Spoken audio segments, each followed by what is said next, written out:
स्वागत है आपका फतेहपुर सीकरी में। पूरा फतेहपुर सीकरी दो हिस्सों में बटा हुआ है। एक पार्ट है फतेहपुर, वो रिलीजियस पार्ट है, और दूसरा पार्ट है सीकरी पार्ट। जहां पर हम लोग खड़े हुए हैं इस वक्त, ये सीकरी पार्ट कहलाता है। इसे पैलेस कहते हैं। यह अकबर के द्वारा बनाया गया था। टूर को शुरू करने से पहले मैं आपको बताऊंगा कि क्या रीजन था जिसकी वजह से फतेहपुर सीकरी का निर्माण करवाया गया।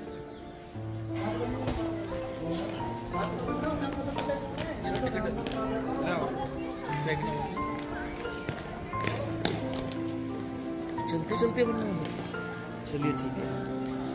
इस समय हम खड़े हुए हैं सीकरी पार्ट में, और आपको मैं बता रहा था कि क्या रीजन था। शुरुआत में यहाँ कुछ नहीं था। ये एक पहाड़ी एरिया था जहाँ पर हजरत शेख सलीम चिश्ती रहमतुल्लाह अलैहि एक पेड़ के नीचे इबादत किया करते थे। उस समय अकबर रहा करते थे आगरा में, और जैसा कि आप जानते हैं कि आगरा राजधानी रही है भारत की। अकबर के बारे में आपको बताता हूँ। अकबर तीसरे मुगल बादशाह थे। पहले मुगल बादशाह थे बाबर, बाबर के बाद हुमायूं, और हुमायूं के बाद अकबर। इस तरह से माना जाए तो अकबर तीसरे मुगल बादशाह, और he was the grandson of emperor Babur. Akbar की 3 रानियां थी। पहली टर्की सुल्ताना, जो कि टर्की की रहने वाली थी। दूसरी रानी थी मरियम, जो कि गोवा की रहने वाली थी, और वास्को डिगामा के खानदान से थी, जो कि क्रिश्चियन थी। तीसरी रानी थी जोधाबाई। जोधाबाई हिंदू समाज से थी और आमेर राजस्थान की रहने वाली थी। इसके बावजूद भी अकबर के कोई औलाद नहीं थी। अकबर काफी डिस्टर्ब रहा करते थे क्योंकि उनके औलाद नहीं थी। क्योंकि किसी के भी पास अगर औलाद नहीं होगी तो वह डेफिनेटली डिस्टर्ब रहेगा। आप में हर किसी इंसान को अपना वंश बढ़ाने के लिए एक औलाद की जरूरत होती है। एक दिन अकबर सो रहे थे तो उन्हें एक गेवी आवाज आई, ईश्वरीय आवाज, कि अकबर आपके औलाद हो सकती है, लेकिन हजरत शेख सलीम चिश्ती रहमतुल्लाह अलैहि की दुआओं से आपको फतेहपुर सीकरी जाना चाहिए। उस समय अकबर आगरा रहा करते थे। आगरा से फतेहपुर सीकरी पैदल आए और बाबा से मुलाकात की और कहा कि बाबा, मुझे ऐसा आभास हुआ है कि मुझे आपकी दुआओं से औलाद हो जाएगी। बाबा ने कहा, हो सकता है आपकी औलाद हो जाए, आप अजमेर शरीफ चले जाइए। यहाँ से 400 किलोमीटर तकरीबन अजमेर शरीफ गए। वहाँ जाकर हजरत ख्वाजा मुइनुद्दीन चिश्ती साहब से मुलाकात हुई। उन्होंने वहाँ से इनकार किया और कहा कि अगर इस जहां में आपको औलाद मिलेगी तो सिर्फ और सिर्फ हजरत शेख सलीम चिश्ती साहब की दुआओं से ही मिलेगी। ये हुक्म रब्बी है, आपको दोबारा फतेहपुर सीकरी जाना चाहिए। वहाँ से रिटर्न हुए अकबर और आप पहुँचे फतेहपुर सीकरी।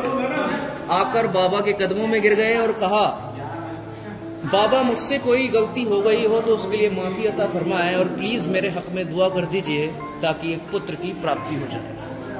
तब जाकर हजरत शेख सलीम चिश्ती साहब ने उनके हक में दुआ की और एक पुत्र का जन्म हुआ जिसका नाम रखा सलीम, हजरत शेख सलीम चिश्ती साहब के नाम के ऊपर।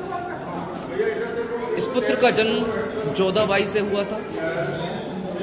सलीम बाद में जब वह सिंहासित होंगे और राजा बनेंगे तो एक नए नाम जहांगीर के नाम से जाने जाएंगे। ये अकबर काफी इंटेलिजेंट थे। उन्होंने सोचा कि यदि मुझे इनकी दुआओं से औलाद हो सकती है तो जो मेरा सपना है मुकम्मल भारत पर राज करने का, यदि मैं इनके साथ रहूं और इनकी सेवा करूं तो शायद वो भी मुकम्मल हो जाए। यही वजह थी फतेहपुर सीकरी का निर्माण होने की। तब जाकर उन्होंने 2 फोर्ट बनवाए, फतेहपुर और सीकरी। ये जो हम जहाँ पर खड़े हुए हैं ये सीकरी पार्ट कहलाता है। इस पिलर को जो आप दिखाई दे रहा है आपको, ये पिलर दीवाने खास कहलाता है। ऊपर की तरफ आप देखें, अकबर ऊपर की तरफ बीच में बैठा करते थे और जो उनके 9 मिनिस्टर्स थे वो इसके चारों तरफ बैठ जाते थे। इसे दीवाने खास कहा जाता है। ये उनके पर्सनल मीटिंग्स के लिए इस्तेमाल होता था, जैसे कि आजकल संसद भवन या पार्लियामेंट भी हम जिसे कहते हैं। उन्होंने एक धर्म चलाया था, दीन इलाही, जिसमें सारे धर्म एक थे। Din Ilahi it means God is one. ये जो पिलर है वो रिप्रेजेंट करता है दीन इलाही धर्म को। Such is the hanging system, ये जो लटकन आपको दिखाई दे रही है ये जैन धर्म को रिप्रेजेंट करता है। उससे नीचे अगर आप आएंगे और देखेंगे जिगजेड स्टाइल, ये रिप्रेजेंट करता है पर्सियन को।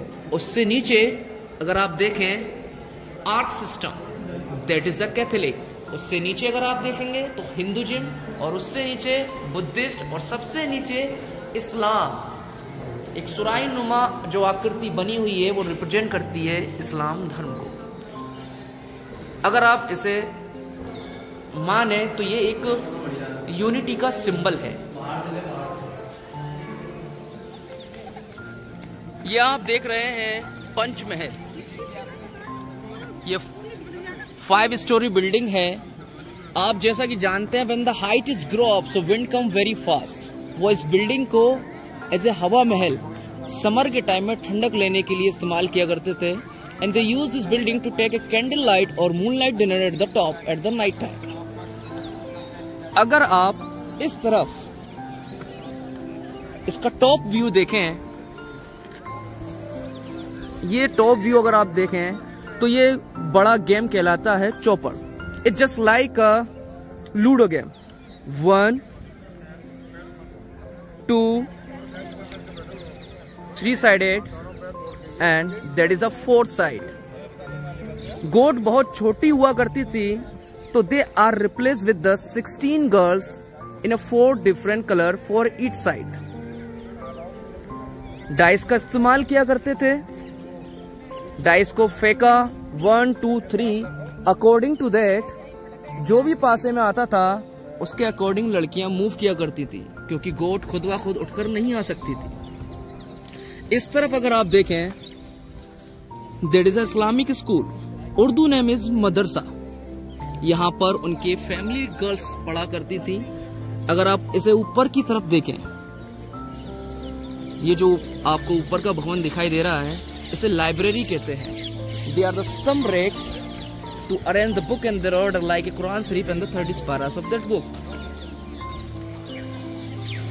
ये आप देख रहे हैं, इसे 4 चमन कहते हैं, इसे अनूप तालाब भी कहते हैं। एक्चुअली क्या है कि ये म्यूजिशियन सीट है, तानसेन की म्यूजिशियन सीट। वो जो आप मिडिल पार्ट देख रहे हैं, यहाँ पर तानसेन बैठा करते थे और तानसेन तानपुरा बजाते थे लाइक ए सितार और गिटार, जब वो बीच में बैठा करते थे। और आप इस तरफ जो देखेंगे वो सामने अकबर का ख्वाबगाह है। That is a dream house of Akbar. Dream house means ख्वाबगाह, जहां पर हम सो सकते हैं, तो it means that is a bedroom.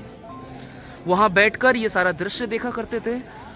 Akbar के पॉलिटिशियंस और जो फैमिली मेंबर्स हुआ करते थे वह इस 4 चमन के चारों तरफ बैठ जाया करते थे। अब आपको लेके चलता हूं टर्की सुल्ताना का हाउस। ये टर्की सुल्ताना का हाउस है। इसे आप मिरर पैलेस और शीश महल भी कह सकते हैं। टर्की सुल्ताना अकबर की पहली बीवी थी और वह डायमंड्स एंड प्रेसियस स्टोन्स की शौकीन थी। इस वजह से उनकी चॉइस को ध्यान में रखते हुए अकबर ने यह शीश महल बनवाया। चलिए मैं आपको अंदर लेकर चलता हूं और कुछ सिंबल्स दिखाता हूं। ये जो आप खाली स्थान देख रहे हैं, दे वर फिल्ड विद द मिरर्स, और इसके अंदर छोटे छोटे होल्स हैं and they were filled with the diamonds.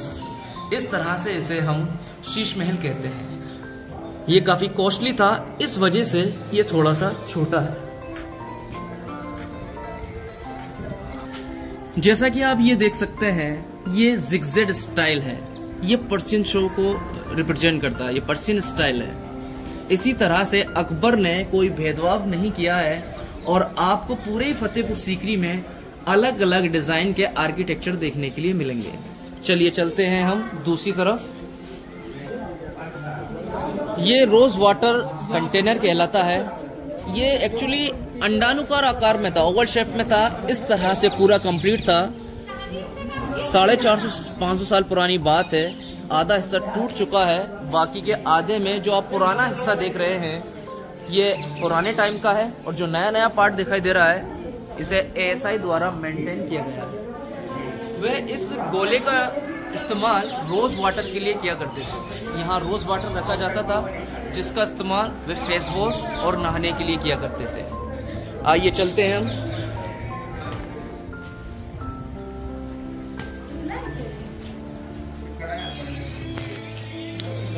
ये आप देख रहे हैं, ये डाइनिंग हॉल है। उस समय टेबल का इस्तेमाल नहीं किया करते थे, फर्श का इस्तेमाल किया करते थे, जमीन पर बैठकर खाना खाते थे। ये जो आप रेक्स देख रहे हैं different types of the dishes के रखने के लिए, जैसे कि sweet dish, vegetarian, non vegetarian, इस तरह से दासियां हुआ करती थी उस समय खाने को सर्व करने के लिए। और ये जो भवन है पूरा, ये पूरा ही गोल वाटर से सुसज्जित था। यहाँ पर कुछ सिंबल्स हैं जो कि मैं आपको दिखाऊंगा। ये सब ओरिजिनल पेंट है, ये सब गोल्ड वाटर से सुसज्जित है। ये जो आप देख रहे हैं थोड़ा सा, लेकिन 450-500 साल पुरानी बात है तो कुछ दिखाई दे रहा है और कुछ लुप्त हो चुका है। ये जो पेंटिंग्स है।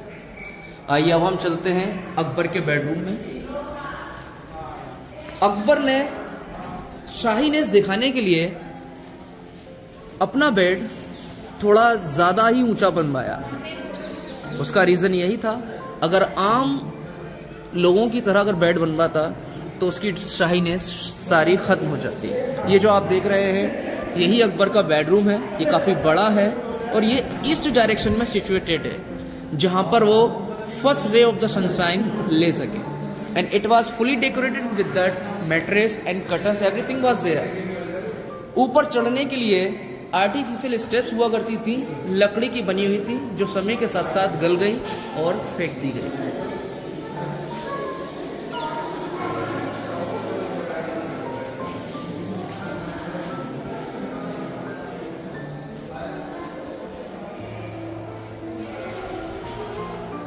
ये इसका ऊपर साइड है। ये पूरा ही फतेहपुर सीकरी रेड सैंडस्टोन पत्थर का इस्तेमाल किया गया है इसे बनाने में। पूरे फतेहपुर सीकरी को बनाने में 12 साल लगे। It was started in 1572 and it was completed in 1584।